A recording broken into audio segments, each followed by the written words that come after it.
Praise the Lord. இந்த நாளுக்கான தேவ வார்த்தை எஸ்ஐயா புஸ்தகம் 58ஆம் அதிகாரம் 11வது வசனத்தினுடைய முதல் பகுதி.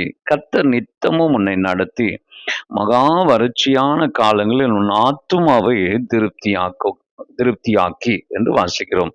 நம்முடைய ஆண்டவர் திருப்தி ஆக்குகிற ஆண்டவர் நம்முடைய ஆண்டவர். வேதத்திலே 3 காரியங்களை நான் உங்களுக்கு காட்ட விரும்புகிறேன். எப்படி திருப்தியை தேவன் தருகிறார் என்று காண்பிக்க விரும்புகிறேன். முதலாவதாக யோபின் புஸ்தகம் 38ஆம் அதிகாரம் 25வது வசனத்திலே பாலும் அவாந்தரமான நிலத்தை கர்த்தர் திருப்தியாக்குகிறார் என்று வாசிக்கிறோம்.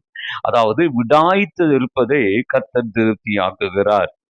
ஏன் இந்த நிலம் பாழானது என்றால் தேவையில்லாமல் மாறி மாறி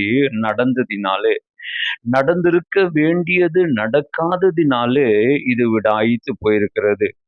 உழப்பட வேண்டிய நிலம் யுத்தம் நடந்ததினாலே, மழை பெய்யாததினாலே இந்த லேண்ட் ஆனது வேஸ்ட் லேண்டாக விடாய்த்த நிலமாய் மாறினது. ஒருவேளை இன்றைக்கு உங்கள் வாழ்க்கையோ இப்படிப்பட்ட ஒரு விடாய்த்து போய் காய்ந்து போய் பயன் இல்லாததாக இருக்கும் என்றால் உங்கள் நிலத்தை கர்த்தர் மாற்றுவாராக, அதை திருப்தியுள்ளதாய் மாற்றுவாராக.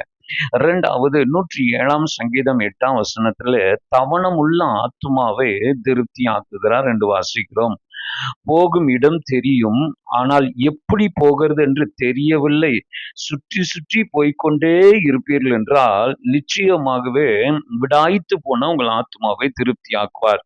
அதே 107ஆம் சங்கீதம் 3ஆம் வசனம் 4ஆம் வசனம் 5ஆம் வசனத்தை நீங்க வாசிக்கும் போது, நான் ஒரே பகுதியில சுற்றி சுற்றி வருகிறேன், நான் முன்னேறி போக முடியவில்லை என்கிற அந்த ஏக்கத்தில் இருப்பீர்கள் என்றால், எப்படி பெற வேண்டும் என்று தெரியாதவர்களாக தவணமுள்ளவர்களாக இருப்பீர்கள் என்றால் உங்கள் ஆத்துமாவை கர்த்தர் திருப்தியாக்கி நிச்சயமாய் நீங்கள் பெற வேண்டிய ஆசீர்வாதங்களை கர்த்தர் உங்களுக்கு தருவாராக. 3வது சங்கீதங்கள் புஸ்தகம் 145ஆம் சங்கீதம் 16, 17 வசனத்திலே வாஞ்சியை திருப்தி ஆக்குகிறவராய் இருக்கிறார்.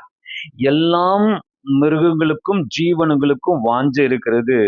அந்த வாஞ்சை எல்லாவற்றையும் திருப்தி ஆக்குகிறவர் நம்முடைய ஆண்டவர். 16ஆம் வசனத்திலே தேவன் வாஞ்சை என்று சொல்லுகிறார். அதாவது நான் சொல்லுவேன், ஏற்கனவே பெற்று பழகி இருப்பதின் அடிப்படையில் பெற விருப்பப்படுவதுதான் வாஞ்சை. நான் மறுபடியும் சொல்கிறேன், ஏற்கனவே பெற்று பழகி இருப்பதின் அடிப்படையில் பெற விருப்பப்படுவதுதான் வாஞ்சை. சிம்சோன் ஏற்கனவே தேவ பலத்தில் பெற்று இருந்தான், இப்பொழுது எல்லாத்தையும் இழந்தான், மறுபடியும் அவனுக்கு பெற வேண்டும் என்ற வாஞ்சை இருந்தது.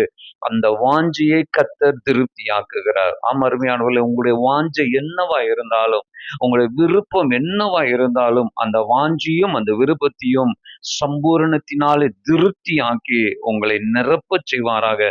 அப்படி நிரப்பும் போது தேவனுடைய ஆசீர்வாதத்தை பெற்றுக் கொள்வீர்கள். கர்த்தர் இந்த வார்த்தைகளை கொண்டு உங்களை ஆசீர்வதிப்பார். God bless you.